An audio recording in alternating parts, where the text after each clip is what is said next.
The Boss Husband. Credit to the author. 475 hanggang 503. Ang mga pangalan po na nandito ay galing sa mga name generator. Kaya kung meron man pagkakatulad sa mga pangalan ng totoong tao o lugar, ito ay tunay na hindi sinasadya. Makalipas ang mahigit 10 oras, tuluyang nakarating ang eroplano sa Paris Charles de Gaulle Airport ng ligtas. Bagamat hating gabi noon sa Zenica, dahil sa pagkakaiba ng mga time zone, hapon noon sa France. Ang mainit na sikat ng araw ay sumikat sa mapayapang lupaing ito habang ang hangin ay humihip ng mahina. Dahil nakatulog sa eroplano ng ilang oras, hindi masyadong pagod si Marian nang bumaba siya. Pagkatapos ng lahat, kumpara sa kanyang karaniwang gawain, ang pag-upo sa isang eroplano ay wala sa kanya. Si Justin ay natural na walang pagod. Sa paghakbang sa Europa, nawala ang kaninang nakangiti niyang ekspresyon. Napakaraming alaala ang lumutang sa kanyang isipan na nagparamdam sa kanya ng kaunting nostalgic. Sabay silang naglakad papunta sa exit ng arrival hall. Isang maliit na Prada shoulder bag lang ang dala ni Marian. Kung tutuusin, mayroon siyang mga sangay na opisina sa Paris, kaya hindi na niya kailangang maghanda ng maraming bagay ng maaga at hindi rin siya kinakailangang magdala ng bagahe. Si Justin ay ganap na walang pakialam at wala man lang dinala. Si Justin ay gumawa ng hindi mabilang na mga adult na biro kanina, ngunit siya ay naging napakatahimik pagkatapos bumaba ng eroplano. Tahimik lang siyang naglakad. Nasabi ni Marian ang pagbabago sa ugali ni Justin. Ibinaling niya ang kanyang ulo para sumulyap sa lalaking malalim ang iniisip at nawala sa kanyang mundo. Naramdaman ni Marian na ang kasalukuyang estado ni Justin ay isang mas tumpak na representasyon ng kanyang tunay na pagkatao. Hindi napigilan ni Marian na magtanong, ano ang iniisip mo? Walang kamalay-malay na inabot ni Justin ang bulsa ng kanyang kamiseta at naglabas ng isang pakete ng sigarilyo, ngunit hindi nagtagal ay napansin niyang ipinagbabawal ang paninigarilyo sa paliparan. Nakangiting sagot niya, walang anuman. Ilang hindi gaanong mahalaga, ngunit lahat sila ay nakaraan na ngayon. Hindi na nagtanong si Marian. Alam niya na talagang ayaw ni Justin na alalahanin ang tinatawag na walang katotohanan ng mga bagay. Opo, sinong susundo sa atin? Tanong ni Justin. Si Marian ay nangunguna sa harapan. Habang naglalakad, sinabi niya, ang direktor ng European branch. Goodman ang tawag sa kanya. Goodman. Interesting. Lalaki ba? Tanong ni Justin. Siyempre, walang babae ang magkakaroon ng ganoong pangalan, sabi ni Marian. Ang kanyang ina ay isang Inchik at ang kanyang ama ay Pranses, ngunit siya ay ipinanganak sa Britain. Siya ay nanatili sa China sa loob ng maraming taon at dati kong senior sa paaralan. Dahil ang isa sa kanyang mga ninuno ay prinsesa ng isang maharlikang pamilya, bagaman hindi ito minanang titulo, siya ay itinuturing na bahagi ng maharlikang pamilya. Noong narito pa si Lola, siya ang personal na nagpalaki sa kanya ng isang sangay ng European na taon. 2 beses lang siyang nakilala pagkatapos maging CEO dahil nagkataon na malapit sa Paris ang branch office namin, nag-alok siya na I welcome kami. Pinunasan ni Justin ang kanyang ilong at bamulong, halong lahi siya at senior mo rin. Tiyak na gwapo talaga siya, di ba? Babe Marian, isa pa ba siyang Billy? Bahagyang kumunat ang noo ni Marian. Nababahala siya sa tuwing nababanggit si Billy Zeng, dahil masasabing siya ang brutal na naging sanhi ng pagkamatay nito. Iba si Goodman kay Billy. Hindi siya masyadong ambisyoso at sakam sa mundo ng negosyo. Mas katulad siya ng isang lalaking Pranses na mapagmahal sa romansa na nagmamalasakit sa kanyang royal bloodline. Hindi pera ang kanyang pangunahing layunin, sabi ni Marian. Nakangiting nagtanong si Justin, 2 beses mo pa lang siyang nakilala. Paano mo malalaman kung anong klaseng tao talaga siya? Naiintindihan ko talaga ang isang tao, mahinahong sabi ni Marian. Gayunpaman, idinagdag niya sa kanyang isip, I'm just never able to understand you, makapal ang balat na kapwa. Napangiti si Justin ngunit hindi itinanggi ang kanyang pahayag. Makalipas ang halos 15 minutong paglalakad, sa wakas ay nakarating ang dalawa sa labasan. Ang mga taong naroon upang kunin ang mga pamilya at kaibigan ay nasa buong lugar. Gayunpaman, ang dalawa ay hindi nagtagal upang matuklasan ang isang signboard na may mga Zen icon character na Yellow International. Kasabay nito, napansin ni Justin ang magkahalong lahi na Goodman na binanggit ni Marian kanina. Nakasuot ng puting western suit, talagang namumukod tangi si Goodman. Bagamat itim ang kanyang buhok, halatang Caucasian ang contours ng kanyang mukha. Ang kanyang mga mag-aaral ay asul berde habang ang kanyang figure ay mas mataas kaysa kay Justin. Kitang-kita at natural ang ngiti sa kanyang mukha. Ang kanyang marangal na aura ay nagpapasulyap sa kanya paminsan-minsan ng mga kalapit na turista kapag dumadaan. Nang makita si Marian na nakatayo sa labasan sa kanyang itim na damit, nagningning ang mga mata ni Goodman. Ang kanyang ngiti ay naging mas maliwanag ngunit hindi nakakatakot. Dahan-dahan siyang naglakad pasulong, iniunat niya ang kanyang mga braso para yakapin. Si Marian ay hindi laban sa etiquette. Ito ay talagang karaniwan sa mga bansa sa kanluran pagkatapos ng lahat. Ang pagyakap at paghawak sa mga pisngi ay hindi itinuturing na hindi nararapat. Gayunpaman, bago iunat din ni Marian ang kanyang mga braso, isang silhouette ang sumugod at tumanggap ng yakap ni Goodman. Haha, nakakatuwang makita ka. Magyakapan tayo. Si Marian ay namangha. Si Justin na kanina ay nasa likod niya kahit papaano ay napunta sa mga bisig ni Goodman. Tinatapik-tapik pa niya ang likod ni Goodman na parang close friends talaga sila. Nagulat din si Goodman. Matigas ang ekspresyon ng mukha niya. Matapos matiyak kung sino ang nasa braso niya, mas nagulat siya. Mabilis na umatras, nagtanong siya sa Mandarin, sino ka? Siya si Justin, ang direktor ng aming kapatid na kumpanya. Siya ang orihinal na dapat na kumitawan sa pangunahing sangay. Ngunit dahil siya ay walang karanasan, at nagkataon na gusto kong tingnan kung ano ang lagay namin sa Europa, pumunta ako rito kasama siya, paliwanag ni Marian. Hindi niya ibinunyag ang tunay niyang relasyon kay Justin. Nakakahiya talaga ang ginawa ni Justin kanina. Ang lakas ng pagkakayakap niya kay Goodman kanina ay hinusgahan ng maraming turistang dumadaan. Si Goodman, gayunpaman, ay hindi kapani-pani walang karanasan. Agad niyang naunawaan ang sitwasyon at sinimulan niyang tretuhin ng palihim ang immaturity ni Justin. Hawak ang parehong ngiti sa kanyang mukha, sinabi niya, Mr. Gibson, narinig ko na ang iyong pangalan noon. Dapat ay pambihira ka na maging isang direktor sa murang edad. Ako si Goodman, napakagandang makita ka. Siguradong maglilingkod ako sa iyo ng maayos sa France. Mangyaring magtanong kung may kailangan ka. Ang bait mo talaga. Napangiti si Justin sa kasiyahan. Muli niyang iniabot ang kanyang mga braso at sinabing, halika, yakapin pa natin. Medyo awkward ang itsura ni Goodman. Nakangiting pilit na sinabi niya, hehe, nakakatawa talaga si Mr. Gibson. Lumabas tayo ngayon at magkwentuhan sa kotse. Matagal ko nang hindi nakikilala si Marian. Kailangan nating makahabol ng maayos. Hindi rin kinaya ni Marian. Sinundot niya ng palihim ang likod ni Justin para senadoryasan siyang huwag lumampas sa linya. Talagang malungkot si Justin. Tinukoy ng kasama si Marian bilang Marian, sa halip na ibos. Ang ganda niya para hindi masuntok si Goodman sa mukha. Malinaw na hindi masyadong interesado si Goodman sa Yellow International, ngunit may intensyon para kay Marian. Nabanggit niya na mahilig siya sa romansa, at anong klaseng romansa ang magagawa ng lalaking mapagmahal ng walang babae. Sinundan ni na Justin at Marian si Goodman palabas ng airport. Matalik na tinanong ni Goodman si Marian kung siya ay pagod dahil sa paglipad, at paminsan-minsan ay nakikipag-usap kay Justin sa pag-asang mapalapit sa kanya.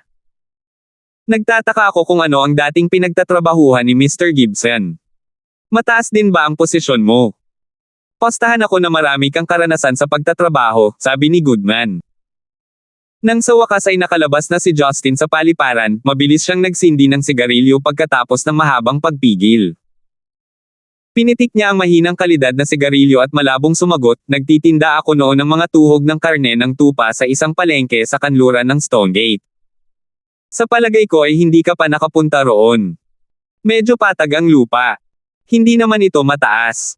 Muntik nang mahulog sa lupa si Goodman. Bahagyang kumunat ang kanyang mga labi at sinabing, oh. Really? Really? So you had been in the food industry? Ang mukha ni Marian ay malamig sa yelo. Umakto siya na parang walang narinig at mabilis na pumunta sa sasakyan. Ito ay maaaring makita na Goodman ay gumugol ng maraming pagsisikap. Espesyal siyang naghanda ng Bentley limousine para sunduin si Marian.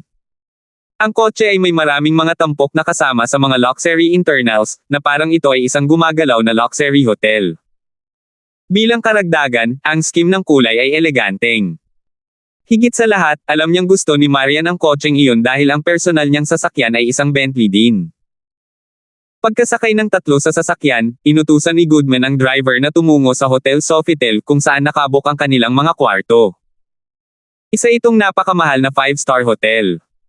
Naiulat sa balita na ang mga organisasyong terorista ay maaaring magdulot ng kaguluhan sa Fashion Week at maalis ang ilang mayayamang negosyante. Bagamat ito ay tsismis lamang, mas mabuting maging mas maingat. Espesyal akong nagdala ng 4 na bodyguard upang matiyak ang iyong kaligtasan sa dilim. Sa ganitong paraan, hindi ka lamang magiging ligtas, hindi ka maiiwan sa likod ng isang Mercedes 50 na hindi mapakali, kasunod ng isang Mercedes S50 na hindi mapakali, kasunod ni Goodman S. Talagang maingat ka gaya ng dati, sabi ni Marian. Nang marinig niya ang keyword na bodyguard, tahimik niyang sinulyapan si Justin na nakaupo sa tapat. Ang lalaking iyon ay tinutulungan ang sarili sa mga gamit sa refrigerator. Naghanda pa siyang magbukas ng bote ng alak para magsimulang uminom. Kapag nasa tabi ko siya, hindi ako malalagay sa anumang panganib, hindi ba? Isip ni Marian. Marahil dahil sa maraming pagkakataon kung saan madali ang pagharap ni Justin sa mga sakuna, nadama ni Marian na ligtas siya hanggat naroon si Justin. Haha! Bingo! Nahanap na! Malakas na tuwang-tuwa si Justin sa loob ng kotse at kumuha ng bote ng grape wine mula sa refrigerator bago inalis ang packaging. Napakaganda na nagustuhan ito ni Mr. Gibson. Ang margarita na ito ay ginawa noong 1982. Wala pang 10 bote sa buong Paris. Kahit na ang mayayaman ay mahihirapang makuha ang isa sa mga bote na ito nang walang koneksyon, masayang sabi ni Goodman. Sa isang kisap mata, matagumpay na natanggal ni Justin ang takip na naging sanhi ng masaganang halimuyak ng alak ng ubas upang mapuno ang kotse. Ito ay talagang pambihira. Bagamat hindi masyadong mahilig si Marian sa alak, malalaman niya sa halimuyak na ito ay mahal. Nagustuhan niya ang pagiging maalalahanin ni Goodman, hindi dahil sa hindi niya alam na imposibleng makasama niya ito. Hinangaan lang niya ang pagiging maasikaso nito. Binalak ni Marian na hilingin kay Justin na ihain sa kanya ang alak na iyon. Gayunpaman, ang sumunod na aksyon na ginawa ni Justin ay lubos na nakalimutan niya ang kaisipang iyon. Gulp! Gulp! Dahil tinitigan ng tulalang Goodman, itinaas ni Justin ang bote at tinakpan ang bibig sa bakana ng bote bago nilamon ang alak. Si Marian ay nagdikit ng kanyang mga ngipin, hindi dahil sa pakiramdam niya ay nasayang ang alak, ngunit kung gaano kawalang galang at bastos si Justin. Nalaglag ang panga ni Goodman. Ang mahalagang bote ng alak na nagkakahalaga ng 10,000 euros ay kinain ng ganid na tao na parang soda. I'm sorry, Goodman. Laging ganito ang ugali ni Justin. Hindi kanya sinasadyang guluhin. Maging si Marian ay naawa kay Goodman. Siya ay gumugol ng maraming pagsisikap at oras upang makakuha ng alak. Kahit sino ay hindi masisiyahan kung sila ang nasa kanyang posisyon. Labis na inis si Goodman, ngunit ikinaway niya ang kanyang kamay nang nakangiti. Ayos lang, basta magustuhan ni Mr. Gibson. 2 pa ang bote dito. Marian, bubuksan kita ng isa pa. Tumango si Marian at sumulyap kay Justin. Naubos na niya ang kalahati ng grape wine, mukhang nasiyahan at walang pigil. Hehe, pasensya na. Hindi ko alam na ganito kamahal. Paano kung hayaan mo akong magbuhos din ito para sa inyo? Ang pagbabahagi ay pagmamalasakit, nakangiting sabi ni Justin bago dumighay. Never mind. Mr. Gibson shall enjoy this bottle, sabi ni Goodman sa magalang na paraan. Inaasahan mo bang uubusin namin ang laway mo? Isip niya habang kumukuha ng isa pang bote. Ginamit ni Justin ang kanyang dila upang dilaan ang madilim na pulang likido sa bakana. Isang nakakalokong ngiti ang pinakawalan niya at sinabing, naniniwala ako na hindi ka dapat magbukas ng isa pang bote sa ngayon. Tingnan mo na lang kung saan papunta ang sasakyan. Bakit hindi tayo patungo sa Hotel Sofitel? 476. Nabigo si Goodman na maunawaan ito noong una, ngunit hindi nagtagal ay tumawa ng kaunti. Talagang joker talaga si Mr. Gibson. Halos araw-araw nagpapadala ng mga bisita ang mga driver ng kumpanya namin sa paligid ng Paris. Bagamat hindi ako pumili ng isa, lahat sila ay pare-parehong may kaalaman at kwalipikado. Bakit sila pupunta sa maling direksyon? Talaga. Kung ganon, gusto ni Mr. Goodman na tumingin sa labas. Bakit pakiramdam ko ay sa kabilang direksyon tayo pupunta? Bahagyang kumatok si Justin sa pinto habang hawak ang isang bote ng alak gamit ang kanyang kabilang braso. Nagsisimula ng Mayna si Goodman. Tingin ba ng lalaking ito na tanga ako? Hindi ko nga alam kung paano naging direktor sa Yelo ang nagtitinda ng tuhog na ito. Gaano karaming swerte ang kailangan niya? Hindi pinapansin ang katotohanan na pareho kaming may mataas na posisyon sa kumpanya, nakakapaglakbay pa siya kasama si Marian. Pero wala akong pakialam kung gaano siya kagaling sa pag-arte. Ang mababang uri ay palaging mananatili sa ganoong paraan. Ano bang alam niya? Naisip niya. Mr. Gibson, patawarin mo ako sa pagtatanong, pero nakarating ka na ba sa Paris dati? Alam mo ba kung nasaan ang Hotel Sofitel? Do you how our traffic works? Magalang na tanong ni Goodman habang pinipigilan ang galit. 15 ruboy si Dangles, tama ba ako? Si Justin ay matatas na nagsalita sa Pranses. Nagulat si Goodman sa pagkakataong ito. Hindi niya lubos akalain na makakapagsalita ng French si Justin base sa kanyang ugali. Ang mas nakakagulat, ang address na sinabi ni Justin ay talagang sa Hotel Sofitel. Hindi niya akalain na kahit sino lang ang makakahula nito ng tama. Bilang resulta, sa wakas ay ibinaling ni Goodman ang kanyang ulo upang tingnan ang sitwasyon sa labas. Nang tumingin siya sa labas, mabilis niyang napagtanto na ang kotse ay hindi patungo sa lugar ng lungsod sa Paris. Sa halip, ito ay patungo sa hilagang silangan patungo sa who knows where. Anong nangyayari? Gulat na bulong ni Goodman sa sarili. Pakiramdam niya ay nababalot ng pawis ang likod niya. Si Maria na tahimik sa lahat ng oras na ito ay hindi pamilyar sa Paris. Gayunpaman, napansin din niya na tama si Justin. Sa anumang dahilan, hindi papunta sa hotel ang sasakyan. Nag-aalala, ibinoling niya ang tingin kay Justin, umaasang maipaliwanag niya ang sitwasyon. Si Justin, sa kabilang banda, ay nagkibit ng balikat, na para bang alam niyang tatanungin siya ni Marian. I am totally clueless about the situation. Ang alam ko lang nasa maling direksyon tayo. Dahil sa gulat, mabilis na umupo si Goodman sa pinakaharap na upuan at pinindot ang isang buton na ginagamit upang makipag-usap sa driver. Ang gitnang seksyon ng Bentley limousine na para sa mga bisita ay soundproof, upang maiwasang marinig ng driver ang kanilang mga pag-uusap. Kaya, ang tanging paraan upang makipag-usap sa driver ay sa pamamagitan ng isang aparato. Spiel. Anong ginagawa mo? Mali ang dinadaanan mo. Naririnig mo ba ako? Sigaw ni Goodman. Gayunpaman, gaano man kalakas ang sigaw o pagmumura ni Goodman, ang driver na tinatawag na Spiel ay hindi tumugon ni isang salita, na parang wala siyang narinig. Tumigil ka sa pagsigaw. Wala kang mapapalitan. Hindi mo ba napansin na matagal nang nawala ang Mercedes sa likod? Uminom si Justin ng red wine at nakangiting sinabi, mukhang may nagpalit ng ilang beses sa driver at bodyguard noong wala ka. Napalitan o nasuhulan ang driver.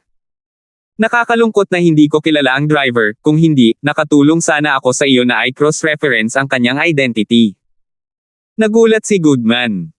Hindi niya inaasahan na mapapalitan ang kanyang driver. Paglingon ko sa likod, wala na talaga ang Mercedes ng mga bodyguard niya. Bagamat isa siyang pambihirang manager, hindi ibig sabihin noon ay naranasan na niya ang mga ganoong bagay. Mabilis niyang napagtanto na silang tatlo ay dinukot. Bakit nangyayari ito? Hindi. Kailangan kong tumawag ng pulis. Nagmamadaling kinuha ni Goodman ang kanyang telepono. Gayunpaman, hindi makatanggap ng anumang signal ang kanyang telepono. Huwag ka nang mangarap. Dapat may signal jammer sa sasakyan. Siguradong hindi gagana ang mga telepono. Natawa si Justin at sinabing, hindi sila ganoon katanga. Bakit hindi nila inaasahan na may telepono ka? Lamambot ang mga binti ni Goodman. Bumalik siya sa kanyang upuan, hindi alam kung ano ang susunod na gagawin. Sigh. Sayang naman. Mr. Goodman, you're such a jinx. Sinabi mo lang sa amin na hindi ligtas ang Paris. Bakit kami agad nakidnap pagkatapos ng flight? Tanong ni Justin. Sok. Ngayon hindi na natin alam kung saan tayo pupunta. Dapat ba tayong magdusa sa unang araw? Huwag ka nang magbiro. Mabilis na mag-isip ng solusyon. Hindi natarante si Marian. Marahil dahil sa walang pakialam na pag-uugali ni Justin, pakiramdam niya ay walang dapat ikatakot. Gayunpaman, binigyan pa rin niya ng paalala si Justin noong tinatakot niya si Goodman. Namutla si Goodman. Bagamat hindi niya alam kung bakit ganito kalmado si Marian, umaasa siyang si Justin ay may isa o dalawang kasanayan na makakapag-ahon sa kanila sa gulo. Si Justin ay talagang nakaka-relax kung tutuusin, hindi banggitin na nagsalita siya ng Pranses kanina na ikinagulat niya. Mr. Gibson, kung titingnan mo kung gaano kakalmado, dapat may plano ka, di ba? Hindi mahalaga ang kaligtasan ko. Ngunit si Marian ang pangunahing haligi ng Yellow. Kung wala siya, babagsak ang Yellow International, hindi banggitin na siya ay isang babae. Walang masamang mangyayari sa kanya. Bagamat halatang natatakot siya, taos-puso pa rin siyang nagsabi ng maganda kay Justin. Bahagyang kumunat ang noo ni Justin. Siya ay lumitaw na nasa pagmumuni-muni. Saglit na nag-isip, kumuha siya ng sigarilyo bago nag-apoy at huminga ng malalim. Hindi sinadya ni Marian o Goodman na pigilan si Justin sa paninigarilyo sa kotse. Nakatingin lang ang mga ito sa kanya at umaasa na makakaisip siya ng solusyon. Napabuga si Justin ng usok, dahilan upang mapuno nito ang buong sasakyan. Sumimangot si Marian at bahagyang umubo. Dapat may paraan. Tumingin si Justin sa labas na may komplikadong ekspresyon. Huminto siya sandali bago sinabing, pero, wala pa akong naiisip. Bahagyang ibinuka ni Goodman ang kanyang bibig na parang natigilan. Napuno ng katahimikan ang sasakyan na parang walang tao sa loob. Makalipas ang halos 30 segundo, umalangaw-ngaw ang boses ni Marian sa kotse. Justin. Go to hell. Bihira para sa kanya na mawalan ng kontrol sa ganitong paraan. Ang Bentley limousine ay mabilis na tumawid sa highway na hindi nag-iwan sa kanila ng pagkakataong makatakas. Si Justin ay dahan-daang tinatangkilik ang red wine at hinihit-hit ang kanyang hindi magandang kalidad na sigarilyo. Sa kabilang banda, si Marian na naloko ni Justin ay marahas na kinurot ang kanyang baywang at pinagalitan siya. Pagkatapos noon, tahimik siyang umupo dahil wala na siyang ganang magsalita. Si Goodman lang ang umiyak. Nabigo siyang mapanatili ang kilos bilang isang prinsipe sa panahon ng krisis na tulad nito. Hindi namamalayan, dumating ang gabi habang ang sasakyan ay tumawid sa maraming highway. Makikita ang mga bituin sa langit. Dumaan sila sa mga ilaw sa kalye at mga advertisement board kung minsan. Halatang nakalayo na sila sa city area ng Paris. Si Goodman ay orihinal na dumating upang kunin sina Marian at Justin. Nagayos pa siya ng grand dinner sa isang luxury hotel. Gayunpaman, sila ay kinidnap para sa ilang kadahilanan, tulad ng ipinadala sa isang hindi kilalang lugar. Nang maalala niya ang mga kamakailang tsismis, naramdaman niya na malamang na hindi magiging maayos ang mga ito. Hindi naggalat na himite si Goodman matapos ma-pressure ng isip. Sa paghusga sa kanyang estado, hindi siya madyay gising kaagad. Umiling si Justin nang mawala ng malay si Goodman. Sok. Hindi ko ine-expect na ganito siya kaiyak kapag mukhang malakas siya. Niyakap ni Marian ang kanyang mga tuhod sa komportableng upuan. Sinulyapan niya si Justin na nakaupo sa tapat paminsan-minsan. Ang lalaking iyon ay naninigarilyo at umiinom sa lahat ng oras na ito. Nakaubos na siya ng 4 na bote ng grape wine. Buti na lang at may simpleng palikuran sa loob ng sasakyan, kung hindi ay hindi niya alam kung paano haharapin ang kanyang ihi. Si Marian ay nanatiling tahimik ng mahabang panahon. Nang magdilim ang langit, tinanong niya, Justin, sinadya mo, hindi ba? Nalito si Justin. Alam kong may paraan ka para makatakas, pero pinili mong hindi, tama ba? Kumpiyansa na tanong ni Marian. Isang ngiti ang ipinakita ni Justin. Ikaw nga ang asawa ko. Nakakabilib na naisip mo ito. Gusto kong malaman ang kanilang layunin at kung saan nila tayo ipapadala. Hindi naman mahirap hulaan. Hindi ka pa nagseryoso dati. Lagi kang umaarte na parang binubuli ka, pero at the end of the day ikaw ang tunay na bully. Ilang beses mo na akong niloko kaya nasanay na ako. It's nothing surprising. Bahagyang ibinuka ni Marian ang kanyang mga labi. Kasalukuyan siyang mukhang isang purong batang babae, marahil dahil hindi siya nagtatrabaho ngayon. Hindi kontento, sinabi niya, mas mabuting huwag kang magdulot ng anumang gulo. Kung may mangyari na nakakaantala sa aking trabaho, siguradong patay ka. Ikinumpas ni Justin ang kanyang kamay habang hawak ng kanyang bibig ang sigarilyo. Nakangiting sabi niya, huwag kang mag-alala, huwag kang mag-alala. Wala pa tayong post-marriage night. I won't want to die before that. Ikaw. Si Marian ay galit ngunit nahihiya. Namula agad ang matikas niyang pisngi. Sinulyapan niya si Goodman para siguraduhin hindi pa ito nagigising bago medyo gamaan ang pakiramdam. Gayunpaman, binigyan pa rin niya ng galit na titig si Justin. Sa wakas, matapos dumaan sa ilang malubak na kalsada, sa wakas ay huminto ang sasakyan sa dilim. Mukhang napansin ni Goodman ang pag-iling.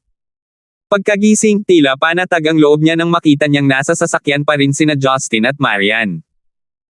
Gayunpaman, agad siyang nanginig sa takot ng mapagtantong madilim na ang paligid. Saan tayo? Hindi malay na tanong ni Goodman. Tiningnan siya ni Marian nang walang magawa.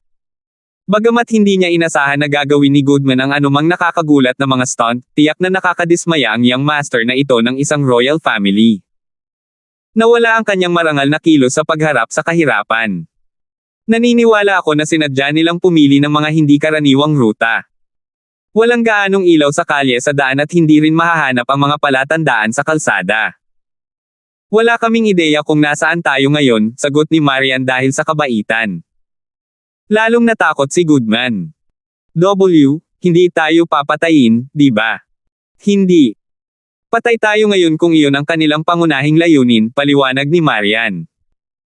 Hindi naman ganoon, sabi ni Justin na nanatiling tahimik at humajejek. Posibleng gusto nilang i-blackmail ang lahat ng ating kayamanan bago sirain ang ating mga katawan.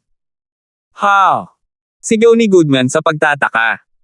Tinitigan ni Marian si Justin at sinabing, huwag mo siyang takutin. Hindi lahat ay kasing matapang mo. Hindi ka seryoso kahit anong sitwasyon. Sa sandaling ito, ang pinto ng Bentley ay binuksan mula sa labas. Sa dilim, 2 flashlight ang nakabukas, na nagpaputok ng 2 nakakabulag na sinag.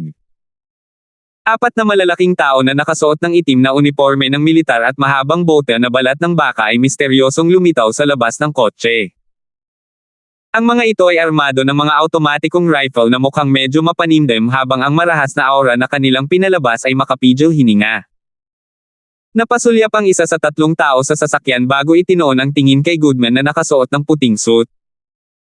Bagamat ang lalaki ay nakasuot ng helmet at isang pares ng salaming decollar na ikinukubli ang kanyang ekspresyon at titig, nanigas ang katawan ni Goodman habang maririnig niyang nilunok ang kanyang laway. Click! Itinaas ng lalaki ang kanyang rifle sa napakabilis na paraan, itinutok ang bar aisle sa pagitan mismo ng mga kilay ni Goodman. 497. Huwag mo akong patayin. Malakas na bulalas ni Goodman. Mabilis niyang tinakpan ang ulo gamit ang 2 braso bago sumakay sa pinakaloob na bahagi ng sasakyan. Halos matamaan si Marian sa biglaang paggalaw ni Goodman. Nanatili lamang siyang hindi nasaktan dahil nagawang hilahin siya ni Justin palapit sa kanya sa tamang panahon. Hindi hinailan ng lalaking nakasuot ng itim ang gatilyo.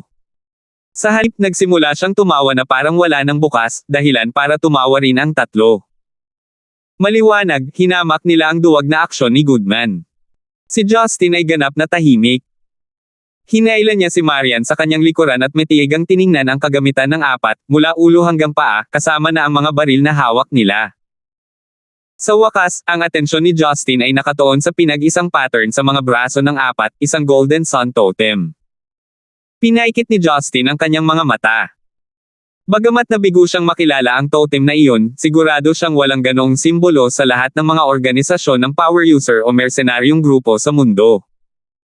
Maliwanag, kung talagang kumakatawan ito sa isang organisasyon, tiyak na lumitaw ito noong panahon na bumalik siya sa Zeneca.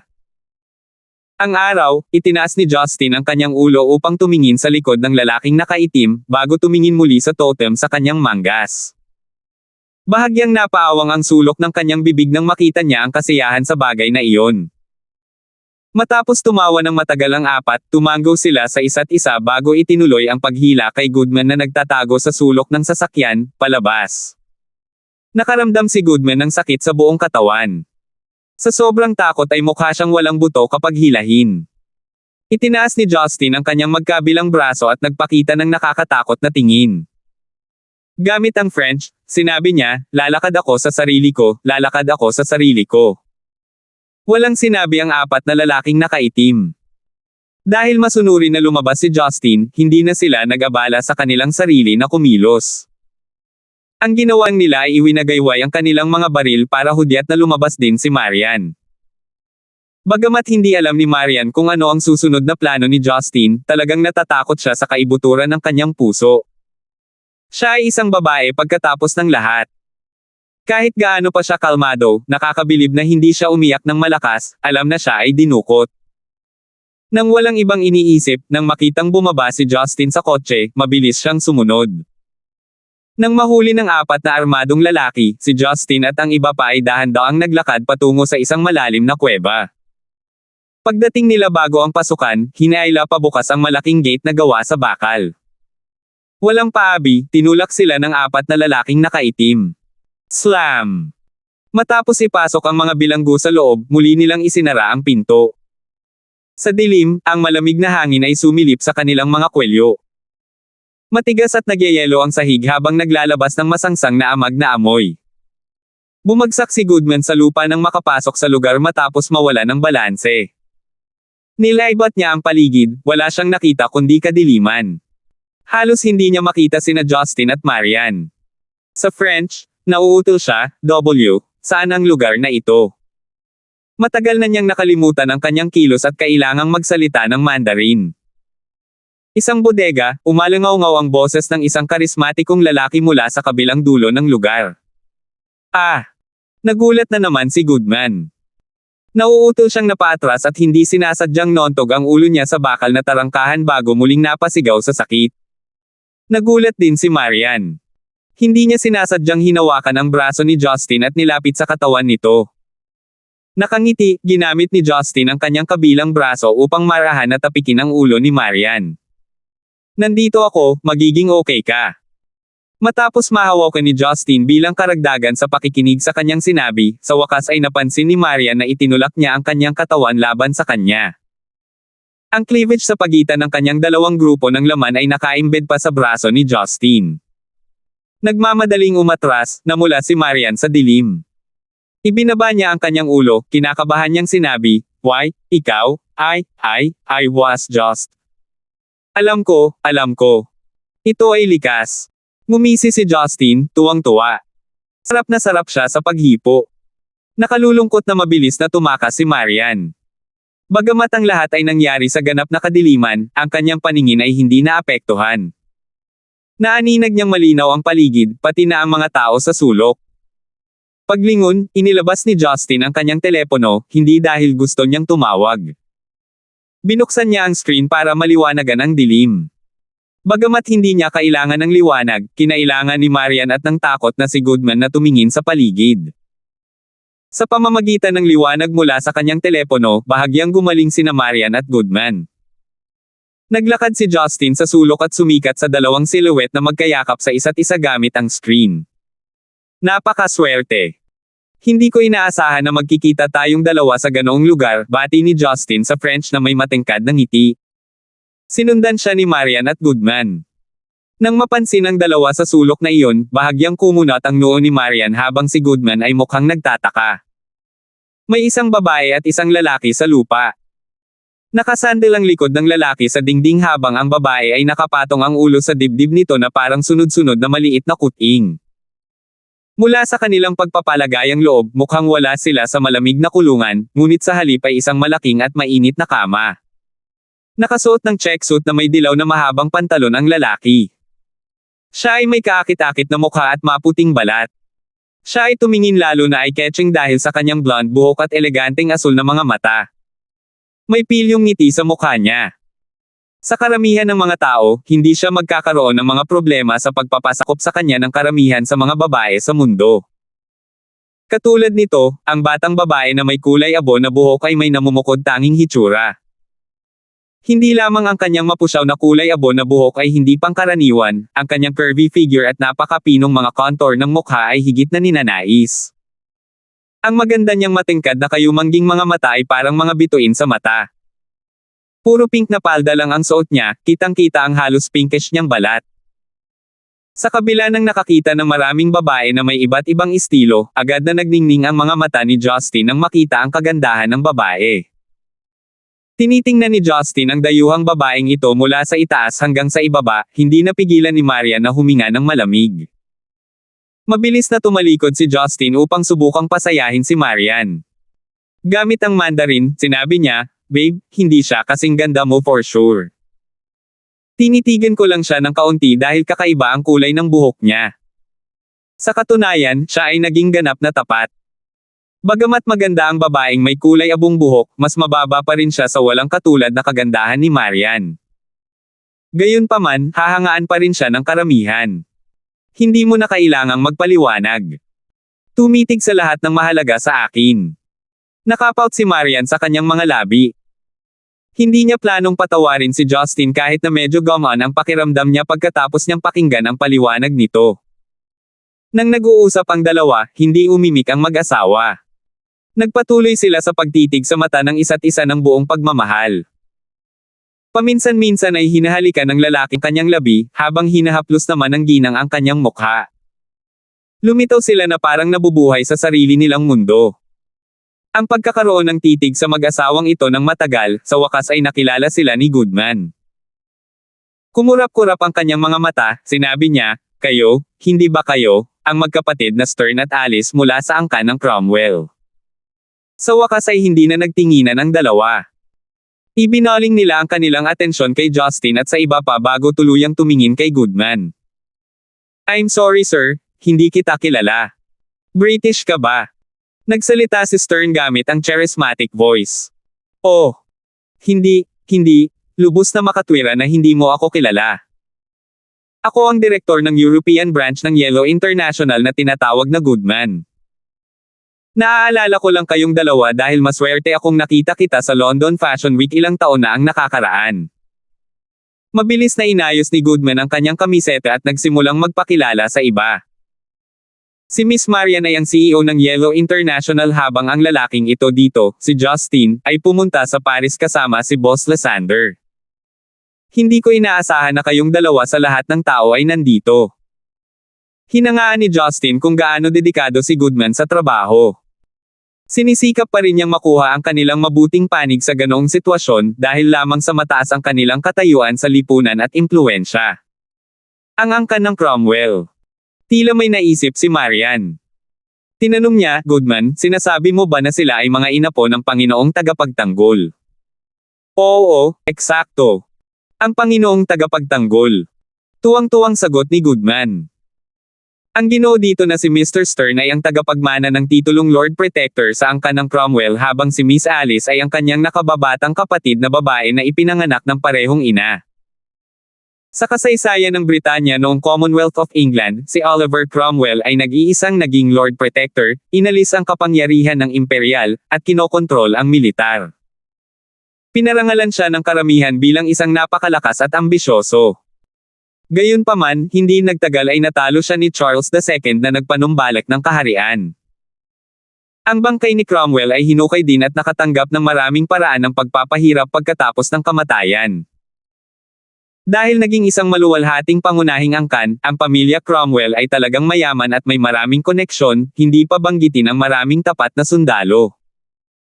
Pagkatapos ng mga henerasyon ng mga low-profile na operasyon, ang mga nabuhay ay gumanap ng makabuluhang papel sa iba't ibang bahagi ng England. Bagamat hindi tulad noon ang angkan ng Cromwell, namamana pa rin sila ngayon.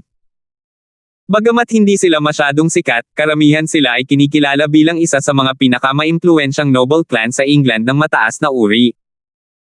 Kaya, sa kabila ng katotohanan na si Marian ay hindi nagtagal sa Europa noon, alam niya ang angkan ng Cromwell sa isang tiyak na antas. Sa sandaling ito, ibinuko ni Alice ang kanyang bibig. Gamit ang isang malutong at nakakaakit na boses, nakangiting sinabi niya, kaya ito ang CEO ng Yellow International. Napakagandang babae, medyo nagseselos na ako. Bihira ang kagandahang tulad niya, hindi ba, mahal kong kapatid? Sa aking paningin, palagi kang magiging pinakamaganda, sabi ni Stern sa natural na paraan bago hinalikan ang kanyang mga labi. Hindi maiwasan ni Maria na makaramdam ng disgusto sa kanyang nasaksihan. Sinulyapan niya si Goodman at nagtanong, sinabi mo ba na? Ang dalawang ito ay magkapatid ng iisang ina. Mapait na ngumiti si Goodman at nagpaliwanag, oo. Bagamat magkapatid sila, lumalabas sila sa publiko bilang isang opisyal na mag-asawa. Marami ang nagbigay sa kanila ng kanilang mga basbas habang wala ni isa sa angkan ng Cromwell ang tumutol, kaya ganito na ang nangyayari. Hindi na ito lihim. Hindi ba't incest lang? Napakaraming beses na akong nakakita ng mga ganitong okasyon. Hindi ito big deal. Ang mga magagandang kapatid na nagsasama-sama ay talagang maganda rin, sabi ni Justin at tumawa sa paraang walang pakialam. Marami kang alam, hindi ba? Binigyan ni Marian si Justin ng isang hindi nasisiyahang tingin. Muntik na siyang mawala ng malay sa sunod-sunod na kalokohan. Ang pagdukot sa isang hindi kilalang bodega pagdating sa Paris ay sapat na masama, ngunit kailangan niyang harapin ang isang kakaibang marangal na mag-asawa. Natagpuan ito ni Justin na kawili-wili. Napasquat siya at itinutok ang screen ng phone niya sa magkapatid. Nakangiting sabi niya, hoy, itigil mo na ang pagtikim ng dila ng isa't isa. Sabihin mo sa akin kung paano ka napunta rito. Ano na ang sitwasyon ngayon? 478. Matapos pakinggan ang sinabi ni Justin, at ubiling tumigil si Stern sa pakikipaglaro sa kanyang kapatid. Dahan daw ang inayos ang kanyang posisyon sa pag-upo, itinuro niya ang kanyang kamay sa paligid at sinabing, tulad ng nakikita mo, nakakulong kami sa isang bodega na alam ng Diyos kung saan. Ang dahilan kung bakit alam kong bodega ito ay dahil dinukot kami noong hapon nang lumabas kami ng hotel. Bagamat nakatikip ang aking mga mata sa paglalakbay, nagawa kong sumilip sa aming paligid. Oo nga't may siksikan sa aming paligid, oo, walang tulong sa internet at dito sa cell connection. Dapat ay medyo marami ang mga silid dito. Narinig na natin ang sigaw ng ibang tao para sa pagliligtas. Posible bang magkatotoo ang chismis? Talaga bang may teroristang organisasyon na kumikidnap ng mayayaman? Mapait na tanong ni Goodman. Sino ang nakakaalam? Si Stern, gayunpaman, ay talagang nakaka-relax. Tumingin kay Alice na nasa kanyang mga bisig, sinabi niya, pumunta kami dito para makibahagi sa Paris Fashion Week. Wala sa amin ang nag-expect na mangyayari ito. Pero ano man ang susunod na mangyayari, wala akong pakialam basta makasama ko si Alice. Si Maria na tumalikod dahil hindi niya matiis ang pakikipag-ugnayan ng magkapatid ay nagsabi sa English, can you guys communicate in English instead? Ako lang ang hindi nakakaintindi ng French. Naku, pasensya na, Boss Lysander. Mag-iingat na tayo sa susunod, magalang na paghingi ng paumanhin ni Stern gamit ang English accent na English. Mas mainam kung mapipigilan na rin ninyong dalawa ang pagiging cheesy, palihim na dagdag ni Marian. Masyado siyang nahihiya na ipahayag ang kanyang iniisip. Tumingin si Justin sa paligid at naramdaman ang paligid. Masasabi niyang nasa isang napakalaking bodega siya, samantalang ang silid na kinaroroonan niya ay hindi lamang ang may mga nakakulong. Hindi niya maiwasang magtaka kung bakit walang ginawa ang mga kalaban sa grupong ito ng mayayaman at marangal na tao matapos silang dalhin dito. Sa wakas ay bumangon si Alice mula sa dibdib ni Stern. She teased her silver hair as she said, gusto ko talagang maligo. Masyadong madumi ang sahig. Do you think I should talk to the guards outside? Bahagyang namula ang mukha ni Goodman. Nakangiting sabi niya, Miss Alice, hindi ito ang oras para pag-usapan ang paliligo, di ba? Nakakulong pa tayo ngayon. Bakit? Hindi ibig sabihin na dinukot tayo ay hindi tayo maliligo, sabi ni Alice habang kinusot-kusot ang malaki at walang muwang niyang mga mata. Tumayo siya at naglakad patungo sa entrance gamit ang ilaw mula sa kanyang telepono. Namangha, sumigaw si Goodman, Miss Alice. Masyadong mapanganib ito. I'll be fine. Bakit nila ako handang patayin kung napakaganda ko? Nakangiti si Alice habang naglalakad papunta sa entrance. Bam! Bam! Bam! Ilang beses siyang kumatok sa pinto bago sumigaw, may pumunta rito. Gusto kong maligo. Si Marian na nakatayo sa likod ni Justin ay bumuka ng kaunti ang kanyang bibig. Nakita niya ang mga kapatid na hindi kapani-paniwalang kakaiba. Hindi masyadong malayo kung ipaglagay na sila ay mga tumakas sa mental hospital. Hindi mo ba sila nakikitang kakaiba? Sinong mag-iisip na maligo sa ganitong sitwasyon? Hinawakan ni Justin ang kanyang baba at naramdaman ang bigot doon. Dahil naabutan niya ang biyahe, hindi na niya ito napag-ahit. Anong kakaiba sa kanila? Tretuhin mo na lang sila bilang mga ordinaryong tao. Nakaramdam ng matinding sakit ng ulo si Marian habang nagsisisi sa pagsalita kay Justin. Hindi siya isang normal na tao sa simula. Natural, hindi siya makakaramdam ng anumang abnormal sa pagitan ng magkapatid mula sa angkan ng Cromwell. Akala niya noong una ay mawawala ng saysay ang sigaw ni Alice. Gayunpaman, maririnig ang mga yabag na papalapit sa pintuan ng bodega. Bam!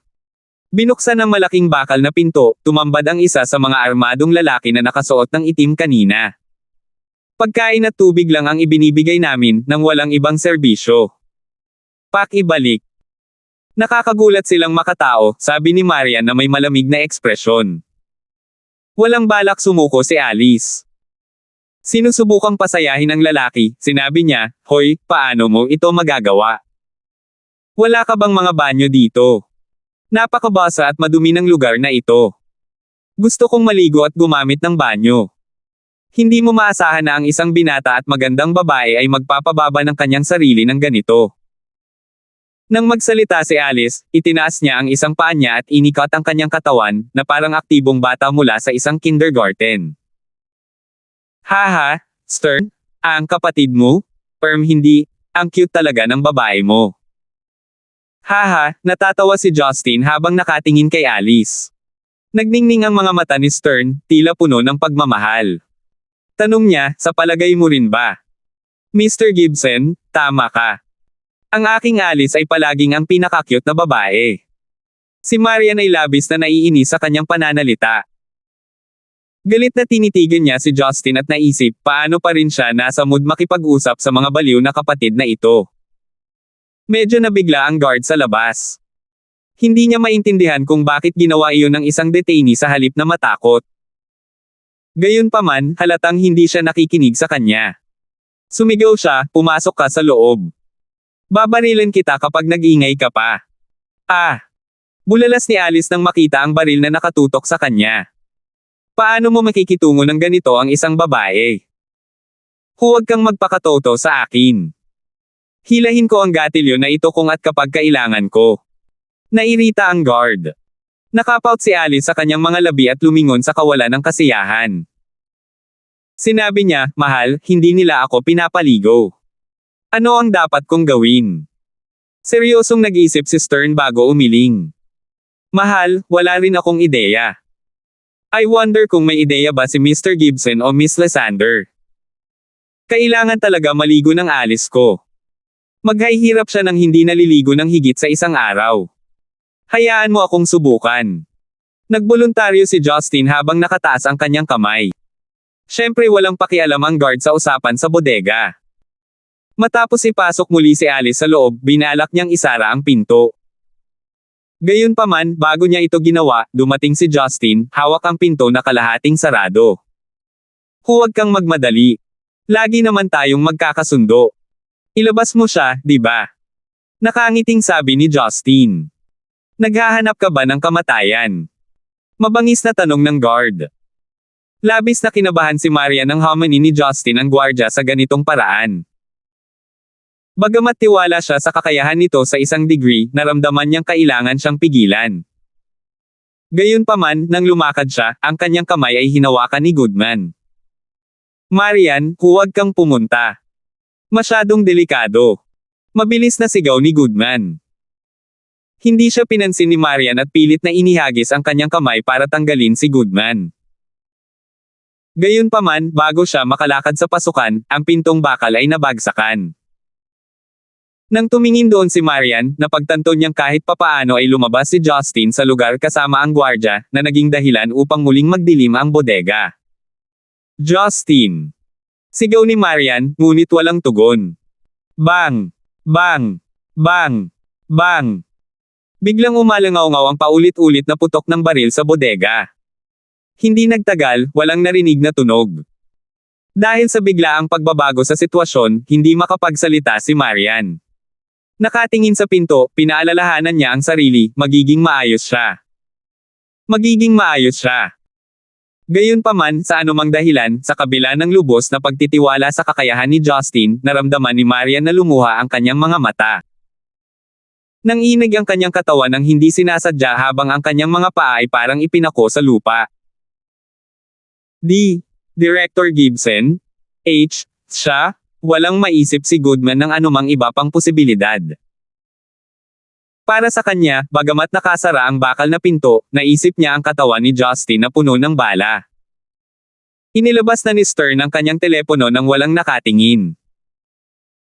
Umaasa sa liwanag nito, binuhat niya si Alice sa pasukan, napakabagal sa paglalakad na tila naglalakad siya sa isang casual na linggo. Pagkatapos ay iniunat niya ang kanyang braso habang balak niyang buksan ang pinto. Hindi. Tumakbo si Goodman patungo sa pintuan para pigilan si Stern. Puno ng malamig na pawis ang kanyang noo. 501. Walang kapintasan ang balat ni Marian. Ang texture ng kanyang balat ay maislan at makinis na karibal ng pinong seda na nagpapasaya kay Justin sa sensasyon. Agad na namula si Marian sa biglaang paglapat ng kanyang magandang mukha. Ang kanyang mga aksyon ay nagsasalita tungkol sa kanyang panunukso sa isang batang babae. Anong ginagawa mo? Galit na bulalas ni Marian. Mapalad siya na walang nakasaksi sa eksena. Bilang mataas na kinikilalang CEO ng isang multinational na korporasyon, hindi nararapat para sa kanyang pisngi na haplasan na parang batang babae. Pawang hindi sumasagot si Justin, Masunurin kong babe Marian, tingnan mo. Malapit na tayong makarating sa lungsod. Kitang-kita na ang mga ilaw ng lungsod. Gusto mo bang kumaget? Ilang fast food tulad ng McDonald's, Wendy's, o Burger King. Dahil nasa ibang bansa tayo, ang pagkakaroon ng ilang Western fast food ay maaaring maging bahagi ng mundo upang masiyahan ka sa kultura. Western meal sa Paris. Nagdikit ang ngipin ni Marian. Sinusubukan na naman nitong ibahin ang topic. Gayunpaman, bigla niyang naalala ang isang bagay at nagtanong. Nga pala, paano mo nalaman ang lugar na ito? Kanina ka pa ba dito? Gamaan ang pakiramdam ni Justin dahil hindi masyadong pinansin ni Marian ang pagpindot kanina. Paliwanag niya, bagaman ang driver ay nagmaneho sa hilagang silangan, ang totoong intensyon niya ay lituhin kami, kung sakali. Pagsapit ng gabi, inilipat niya ang direksyon sa timog silangan at partikular na pinili ang isang daanan ng kakahuyan sa mga rural na lugar. Ito ay napakaingat na binalak. Kahit na hindi namin magawang makipag-usap sa labas ng mundo, marami silang nagawa upang manatiling hindi natukoy. Logically speaking, dapat ay nasa malapit kami sa Esbly sa hilagang silangan ng Paris na sinusundan ng ruta at oras ng pagmamaneho.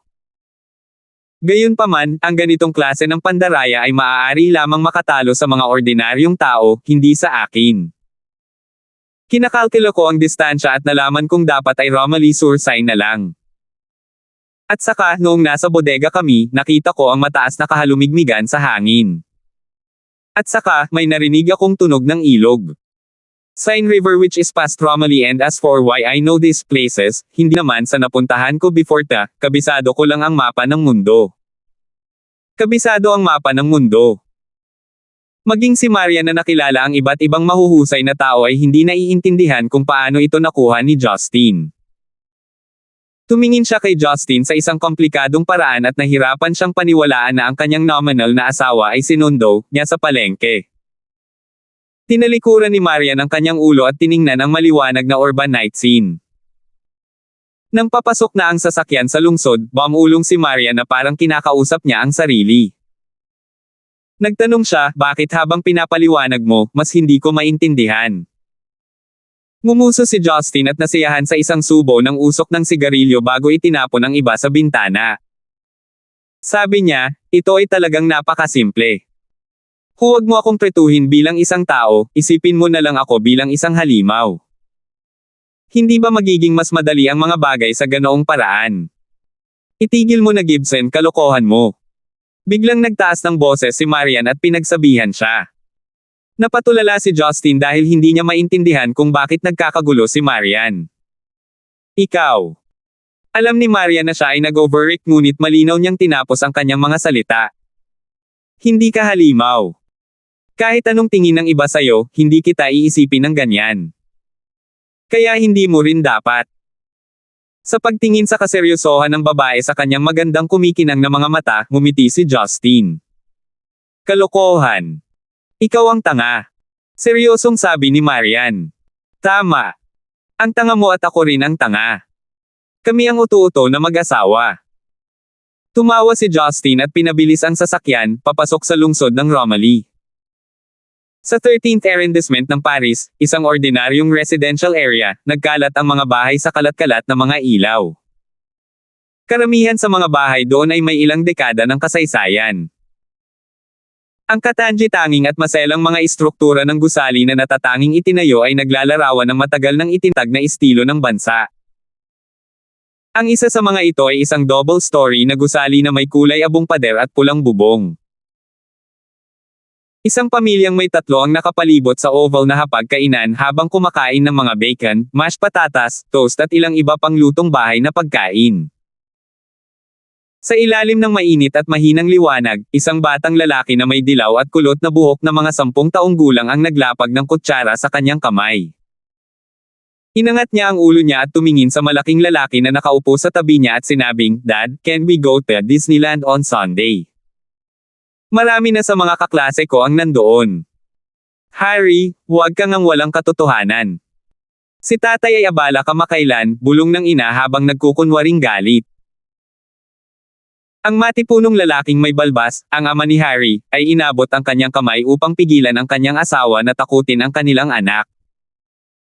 Binaling niya ang kanyang ulo sa maliit na bata at ipinakita ang isang matamis na ngiti. Napakabisi ni Dad sa trabaho kamakailan. Maghintay ng 1 pang buwan tapos sasamahan ka ni Dad sa Disneyland para sa mga circus performances. Okay lang ba? Nagpout si Harry at sinabing, pero hinding-hindi mawawala si tatay sa trabaho. Nang marinig ang hinaing ng kanilang anak, halos mapasigaw ang lalaki. Ang kanyang asawa ay medyo malungkot at walang magawa. Siya ay ganap na hindi makapagsalita. Sa pagkakataong iyon, tumunog ang cellphone ng lalaki na nakapatong sa mesa. Napatingin ang lalaki sa papasok na tawag bago kumunat ang noo at sinagot ang tawag. Ako si Ford, anong problema? May isang agarang ulat mula sa kabilang dulo ng telepono. Deputy Director. Natanggap namin ang balita mula sa mga pulis na ang grupo ng mga nawawalang maharlika at mayayamang individual ay natagpuan sa isang bodega sa tabi ng ilog ng Seine sa Romilly. Ayon sa ulat, isang hindi kilalang saksi ang nagbigay ng tip sa amin.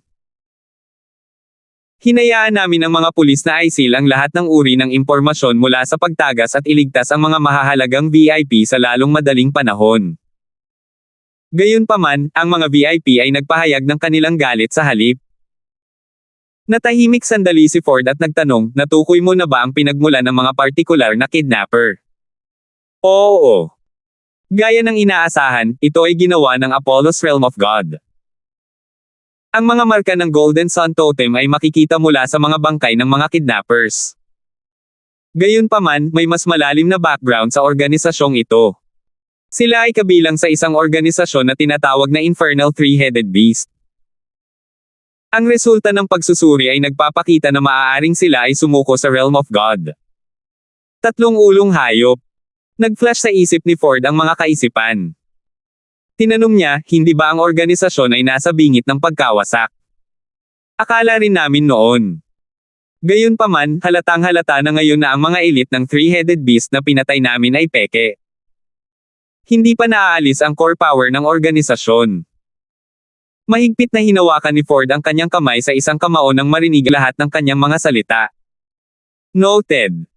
You have to placate all the VIPs to prevent them for making things worse. Darating na ako. By the way, alam ba ito ni Direk Depney? Ang staff sa kabilang dulo ng telepono ay nag-alinlangan saglit at bumulong, si Direk Depney bilang, nagtanong sa iyo na ikaw mismo ang mag-isip nito at makipagkita sa kanya pagkatapos mong gawin ito.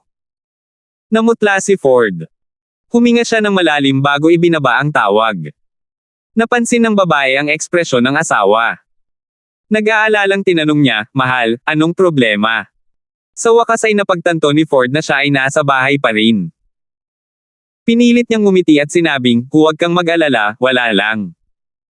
Babalik talaga ako sa lalong madaling panahon. Ituloy mo ang pagkain, kailangan ko nang umalis. Ha! Postahan hindi ito napigilan ng iyong adblock. Narito ang isa pang milestone, 500 kabanata. Salamat sa pagbabasa hanggang sa petsang ito. Sa totoo lang naging hamon ang pagtitimpi sa loob ng 300 araw bawat araw ng walang pagkukulang, lalo na kapag kami ay mga estudyante. Matagumpay naming nabago ang rate ng paglabas mula halos 10 sa isang buwan hanggang 1 sa isang araw. Pero alam mo ba kung ano pa ang magagawa natin? Ginagawa itong 2 sa isang araw, iyon ay, kung palayain mo kami sa mga nakakapinsalang part-time na trabaho na kailangan naming gawin, at doon kayo, ang mga mambabasa, ay pumapasok upang magbigay ng suporta. Naniniwala kami na nakuha namin iyong tiwala dahil hindi kami kailanman naihatid. Ibinaba namin ang mga presyo at ipinakilala ang mas mataas na rate ng paglabas. Mangyaring suportahan kami sa Patreon ngayon kahit $1 ang gumagawa ng lahat ng pagkakaiba. Bumangon si Ford at sinuot ang kanyang coat. Naglakad siya ng ilang hakbang patungo sa pinto bago tumigil sa kanyang mga yapek.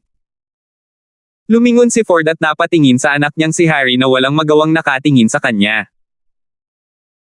Isang mapagmahal na ngiti ang isinalubong sa kanya ni Ford at sinabing, Harry, ipinangako ni tatay na dadalhin ka sa Disneyland sa susunod na buwan. Dadalhin ka ni tatay sa Stonegate para sa cruise sa summer break mo. Deal. Talaga. Tuwang-tuwa ang maliit na batang lalaki na malapit nang umiyak.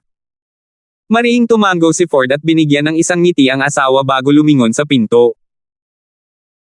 Kasabay nito, sa highway mula Romilly hanggang Paris na tinatawag na N4, si Justin at ang iba pang nasa Bentley ay nagkaroon ng ibang sitwasyon. Sa gitna ng karwahe, si Goodman na may hawak na bag ng nakabalot na pagkain ng McDonald's, ay may mapurol na ekspresyon habang nakatitig sa hangin. Ang magkapatid na Stern at Alice na nakaupo sa tapat ng Goodman ay nakakuha din ng isang bag ng McDonald's. Hindi tulad ni Goodman, ang sarap nilang ine-enjoy ang kanilang chicken burgers. Mga 10 minuto ang nakalipas nang magmaneho si Justin sa isang McDonald's sa gilid ng lungsod.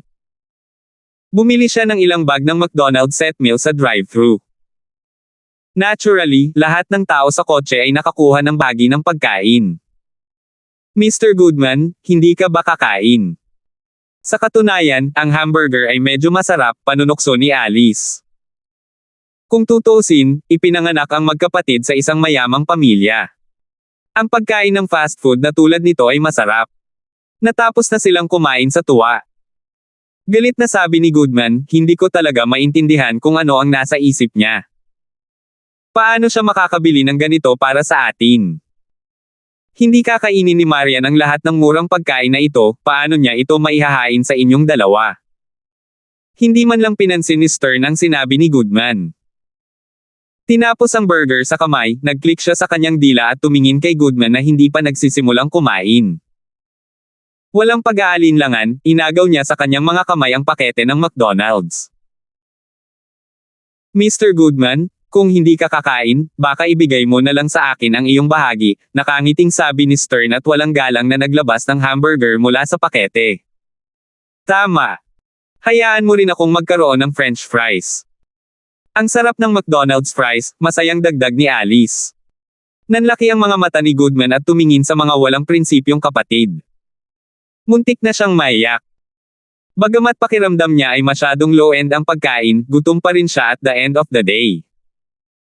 Samantala, si Lun Maria na inaabuso sa mga mata ni Goodman ay nakaupo sa passenger seat habang hawak ang double-layered beef burger na may cheese na binili ni Justin para sa kanya, nag-aalangan na ibuka ang kanyang bibig. Hindi maalala ni Marian kung kumain na siya ng burger dati. Ang mga pagkaing tulad niyan ay isang cool na bagay sa kanluran sa mata ng mga incheck. Mas gusto nilang umupo sa McDonald's o KFC upang tamasahin ang kanilang mga pagkain. Gayunpaman, sa mga dayuhang bansa, ang pangunahing layunin ng isang fast food restaurant ay upang payagan ang mga mabilisang order pati na rin ang mabilis na pagkonsumo.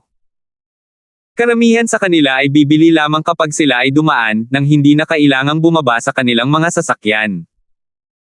Ubusin sa sasakyan ang binili na pagkain at iyon na nga.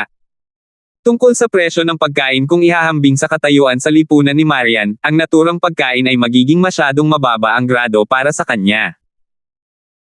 Pagtingin kay Marian na hindi kumakain, nagtataka siyang nagtanong, bakit hindi ka kumakain? Kanina pa kasi kumukulo ang tiyan mo. Hindi ka ba nagugutom? Nagmaneho si Justin gamit ang isang kamay habang kumakain ng burger. Kinagat ni Marian ang kanyang mga labi. Wala pa akong kinakain simula nang bumaba ako ng eroplano. Lumipas ang kalahating araw, paanong hindi ako magugutom? Naisip niya. Sinasadya mo ba ito? Tanong ni Marian. Anong ibig mong sabihin? Itinuro ni Marian ang makapal na beef burger sa kanyang kamay. Napakakapal ng hamburger na ito. Paano ko ito kakainin? Kailangan mo lang buksan ang iyong bibig at kagatin ito, sabi ni Justin bago muling kumagat. Boo! Pero... Naramdaman ni Marian na hirap na buksan ang kanyang bibig nang maisip niyang kailangan niyang ibuka ang kanyang bibig sa maximum na kakayanan ng burger. Sinabi ni Justin, "Yo, ang tiyan mo ay kumukulo para sa pagkain nitong nakalipas na kalahating araw at nagmamalasakit ka sa iyong kilos. Mababa mo ba ang tingin mo sa mga taong mahilig sa hamburger? Ang boorish na tulad ko lang ang kakain ng ganito. Ang babe Marian ko pala ay may princess syndrome. Ikaw ang may princess syndrome. Don't treat me like a little kid. Hamburger lang yan, hindi mo kailangang gumamit ng reverse psychology para lokohin ako. Bata ka." Nairita si Marian sa kanyang panunuya. Tinitigan siya nito bago itinoon ang tingin sa hamburger na hawak. Pumikit si Marian at kumagat na nakabuka ang bibig. Kung siya ay tapat, ang beef burger ay medyo mabango. Kahit nakakataba, nakakatukso ang halimuyak ng burger. Gutom na gutom si Marian kaya hindi na siya nakapagpigil pagkatapos kumain ng unang kagat. Sa unang pagkakataon, nakita ni Justin si Marian na kumakain sa ganoong paraan, na nakaumbok ang kanyang dalawang pisngi. Ang orihinal na magandang hugis itlog na mukha ngayon ay hindi naiiba sa isang tinapay. Dapat mong tingnan ang iyong sarili kumain. Hindi alam ni Justin kung iiyak o matatawa. Nang matapos ang pagkain sa kanyang kamay, inabot niya ang kanyang daliri sa sulok ng bibig ni Marian. Marahil ay napakabilis niyang kumain kaya nanatili ang puting sarsa doon. Si Marian ay napuno ng kahihiyan. Gusto niyang tumalon sa sasakyan para magtago sa kahihiyan. Gayunpaman, ang sumunod na eksena ay nagparamdam kay Marian ng biglaang pagnanais na magpakamatay. Sinipsip ni Justin ang sauce sa kanyang daliri. Biglang nakaramdam ng hiya at kahihiyan si Marian, na naging dahilan para halos mabulunan siya. Napagtanto ni Justin na ang kanyang mga aksyon ay labis na kilalang kilala. Gayunpaman, ang kanyang mukha ay sapat na makapal na hindi siya nakaramdam ng kahit isang kahihiyan. Tumingin kay Marian gamit ang kanyang pulang tenga, ngumiti siya ng masama at sinabing, "Wala itong ibig sabihin. Hindi naman kasi tayo naghalikan dati.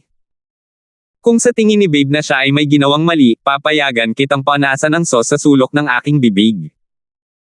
Tutulungan mo ba akong simutin ang sauce at sipsipin ito?" Halos himatayan si Marian, iniisip kung gaano siya kawalanjiya. Dahil alam niyang walang kabuluhan ang pagsasalita, ipinagpatuloy niya ang paglabas ng sama ng loob sa hamburger na hawak, sa pamamagitan ng pagkagat dito. Gayunpaman, sa pagkakataong ito, nakatalikod siya kay Justin para pigilan si Justin na hawakan ang kanyang mukha. Tumigil si Justin sa pagpapatawa sa kanya dahil alam niyang gutom na gutom si Marian. Kailangang may limitasyon ang lahat. Kaya, tumutok siya sa highway sa unahan at mabilis na nagmaneho patungo sa downtown ng Paris. 502. Matapos ang mahigit isang oras na pagmamaneho, huminto ang napakaalikabok na Bentley sa labas ng Hotel Sofitel sa Paris. Dahil matatagpuan malapit sa La Madeleine at Place de la Concorde at nasisinagan ng mga nakamamanghang street lights, ang 5-star hotel na ito ay hindi lang isang hotel kundi isang napakalaking sculpture. Ito ay lubhang kapansin-pansin. Dalawang server na nakasuot ng puti ang orihinal na nakatayo sa may pasukan.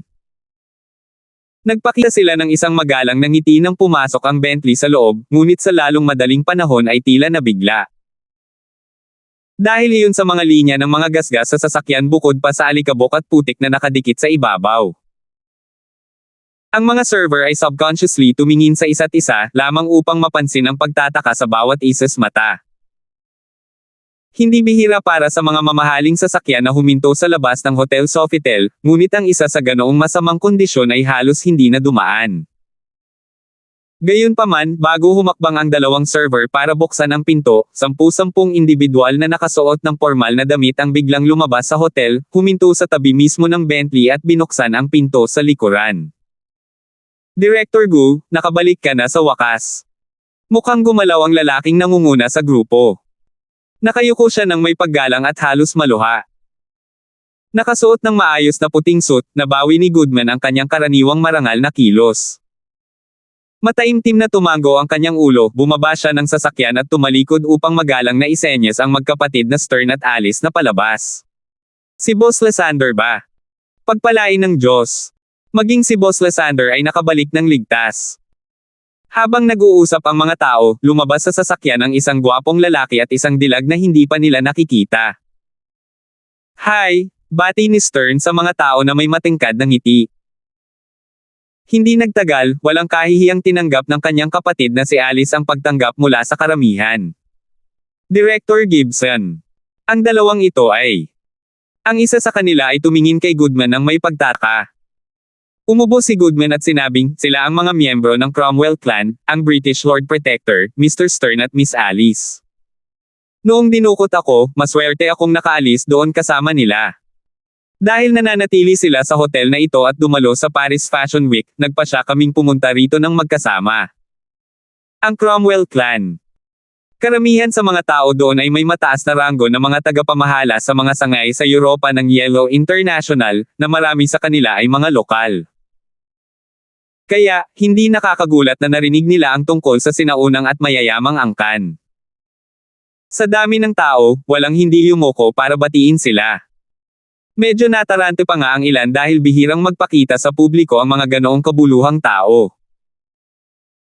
Ang presensya ng magkapatid ay nakalimutan ng halos lahat na nandoon sila para tanggapin ang pinakamataas na ranggo na individual sa kumpanya, si Marian, ang CEO. Siya ang dahilan kung bakit sila naroon. Sa hindi inaasahang pagkakataon, hindi lang sila nabigo na kumonekta sa CEO, nawalan sila ng kontak kay Goodman kanina, hanggang 2 oras ang nakalipas nang magpasya si Goodman na tawagan sila. Nang ipaalam sa grupo na bagong labas si Goodman matapos ang isang kidnap, mabilis silang muling nag-group sa hotel.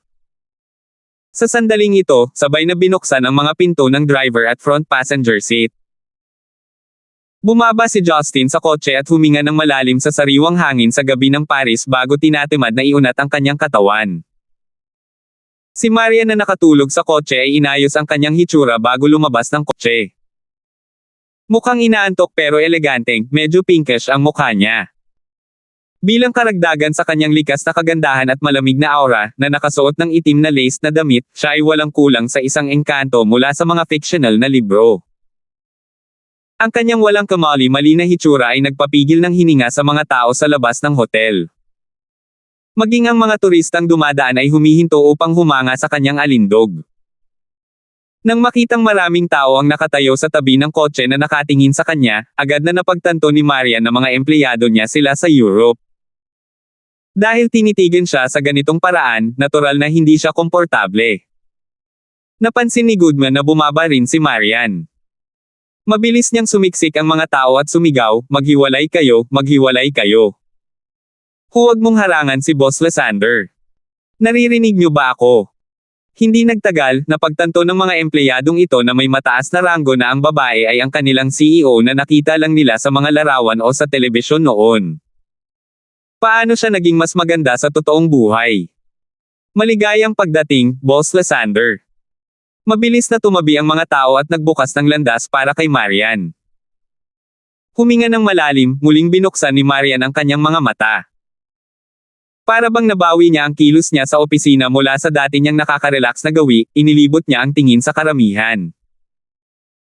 Ang nangingibabaw na aura na namuo sa loob ng maraming taon ay agad na naging sanhi ng kaunting panginginig ng kanilang mga puso. Hindi ko alam kung paano kayo karaniwang kumikilos sa trabaho.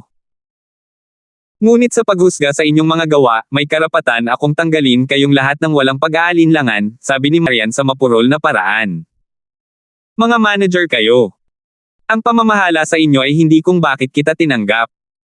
Naglabasan ng mga tao ng malamig na pawis. Bagamat hindi galit na nagsalita si Marian, ang kanyang walang emosyong tono ay nagpalamig sa kanilang mga gulugod.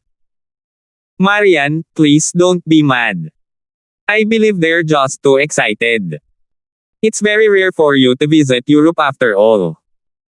None of them has been actually seen you before, not to mention some were your admirers, so natural lang na medyo excited sila.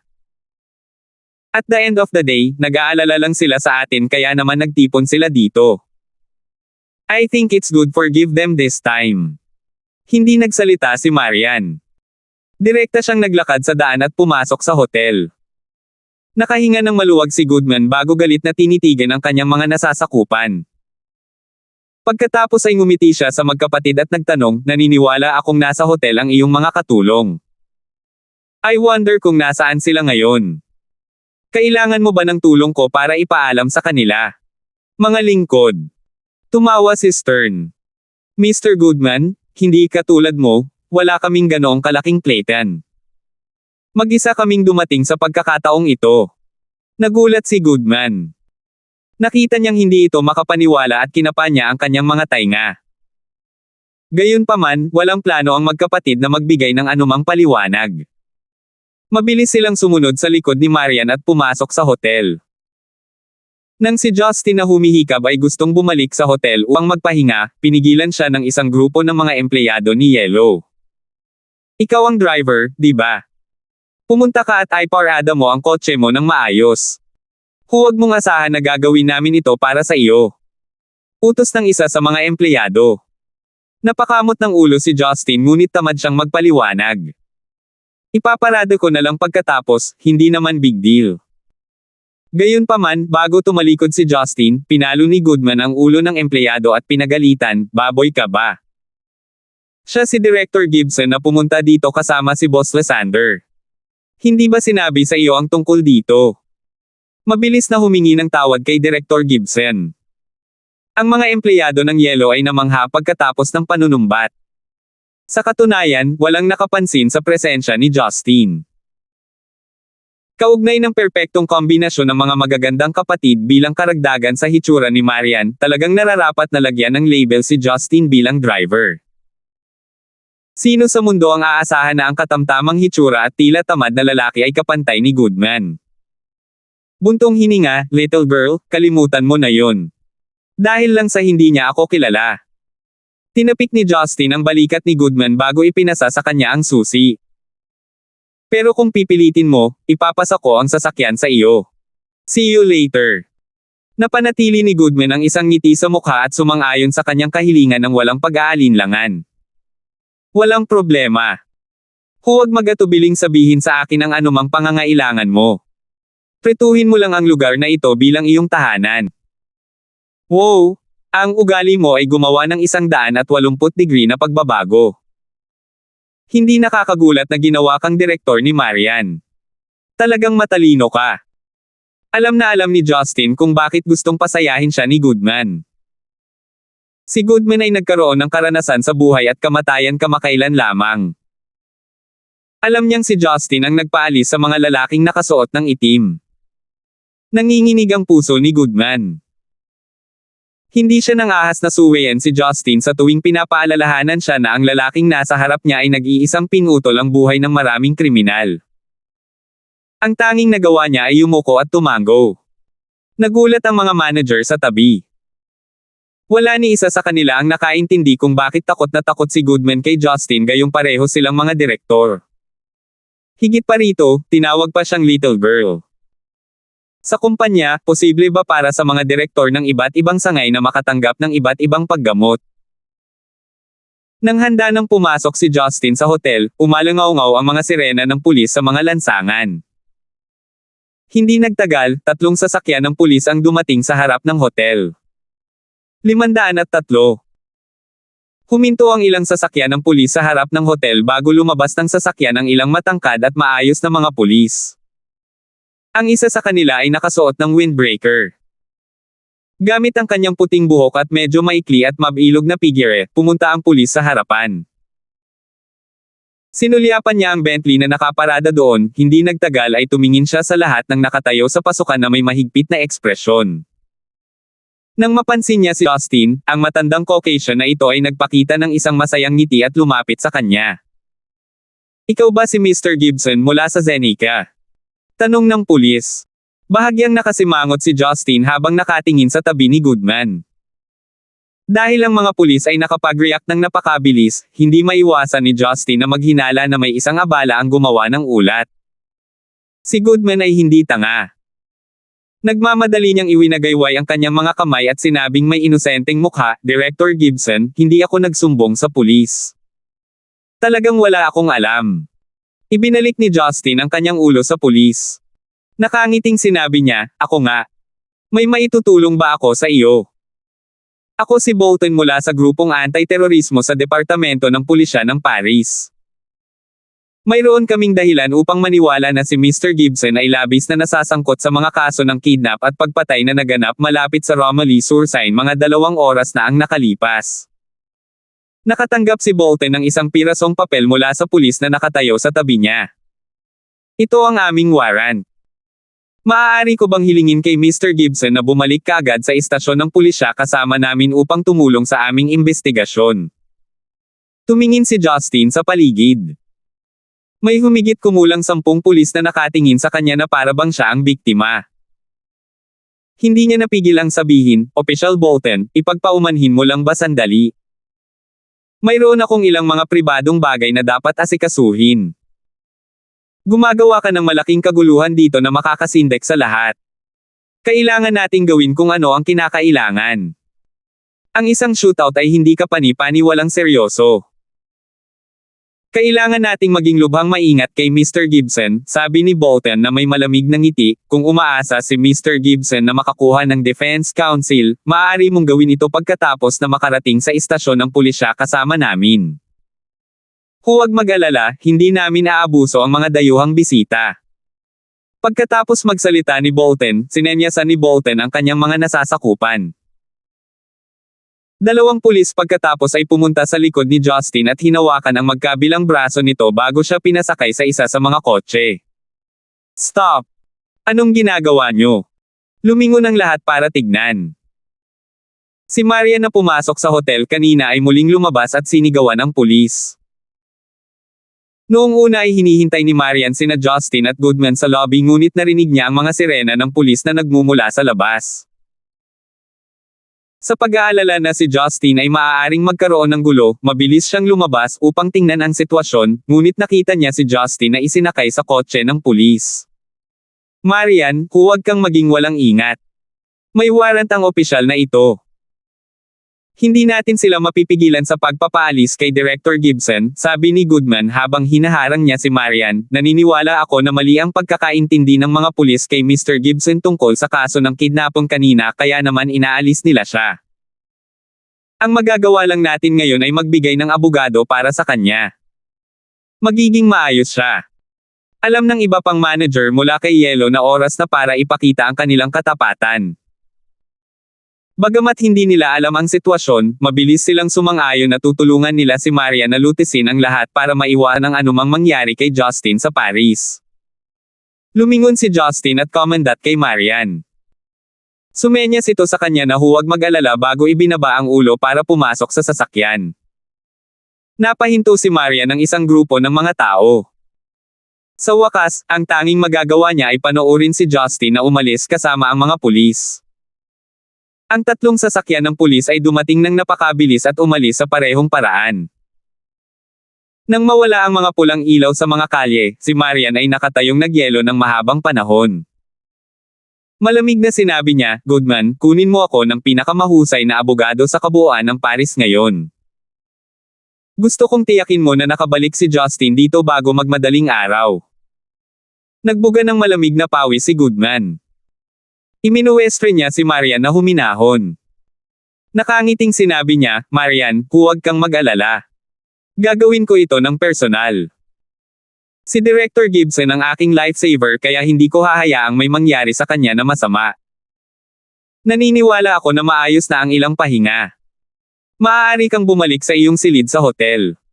Nandito ako para siguraduhing maayos ang lahat. Bagamat hindi pinatahimik si Marian, natitiyak niyang si Goodman ang mas mahusay na kandidato para lutisin ang problema dahil hindi siya pamilyar sa Paris. Kaya, nakinig siya kay Goodman at bumalik sa hotel para magpahinga. Gayunpaman, ang kanyang isip ay napuno ng pag-iisip tungkol kay Justin. Ito ay magiging isang walang tulog na gabi. Sa kabilang banda, hindi napagtanto ni Justin ang pagiging suspek.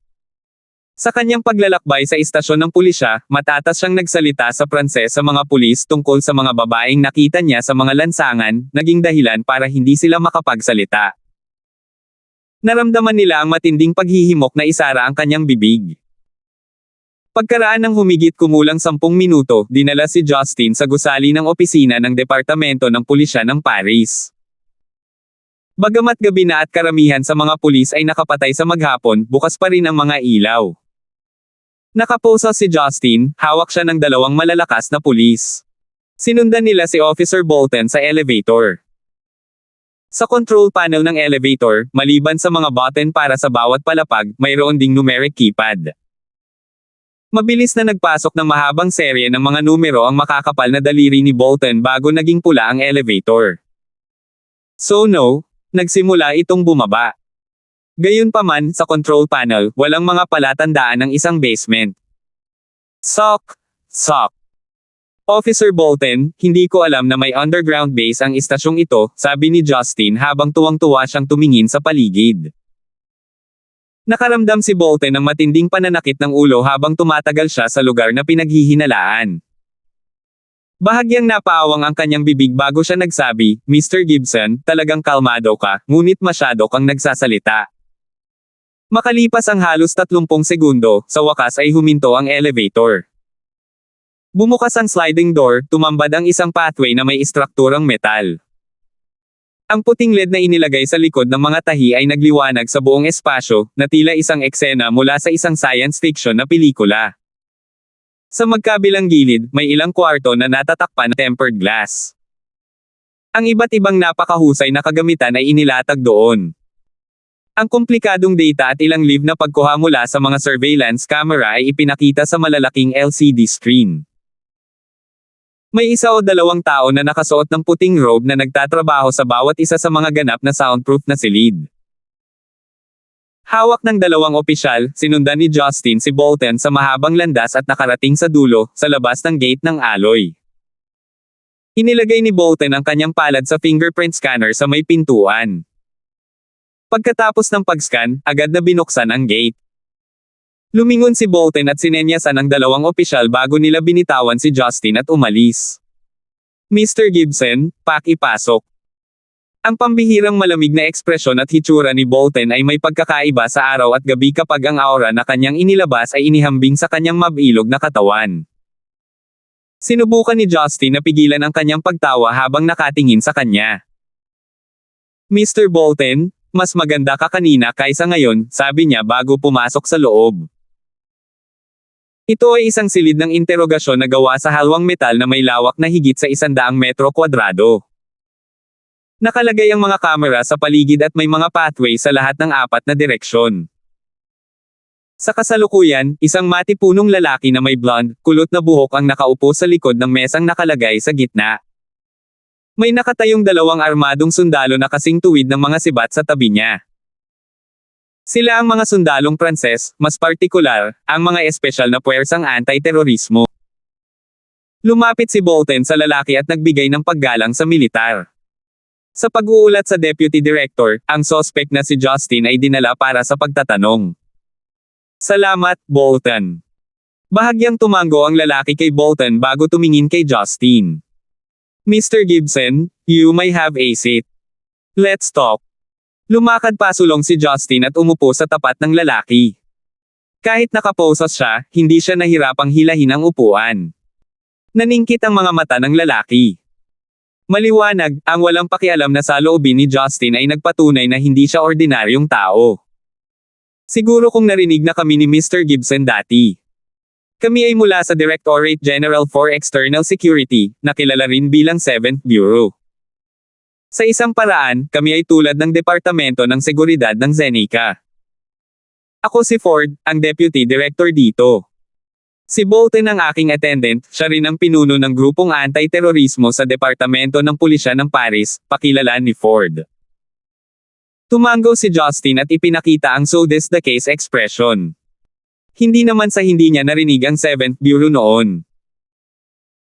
Kung ikukumpara sa pinakamahusay sa mundo, FBI ng Amerika, Security Service ng Britain, KGB ng Russia, at Mossad ng Israel, ito ay talagang masyadong malambot, napakalambot. Itinayo ng Pranses na bayani na si General Charles de Gaulle mula sa ikalawang digmaang pandaigdig, bagaman, ang bilis ng pag-unlad nito ay hindi tumugma sa internasyonal na katayuan ng Pransya. Ito ay itinuturing na isang ordinaryong organisasyong panseguridad ng isang bansa, hindi tulad ng Blue Storm ng Amerika na isang organisasyong gumagamit ng kapangyarihan. Habang ang iba pang mga pangunahing organisasyon ng especially IA ay may magkakatulad na mga koponan, ang France ay mayroon lamang ordinaryong tao. Hindi ako masyadong pamilyar sa iyo, ngunit talagang narinig ko na kayong lahat, matapat na sagot ni Justin. Napakaganda. Nasabi ni Ford na si Justin ay nagsasalita ng totoo. Kinuha niya ang isang imahe mula sa bulsa ng kanyang kamisete at inihatid ito kay Justin. Mr. Gibson, hindi ka naman pamilyar sa bagay na ito, hindi ba? Salamat po at sinamahan ninyo ako, ingat lagi mga master.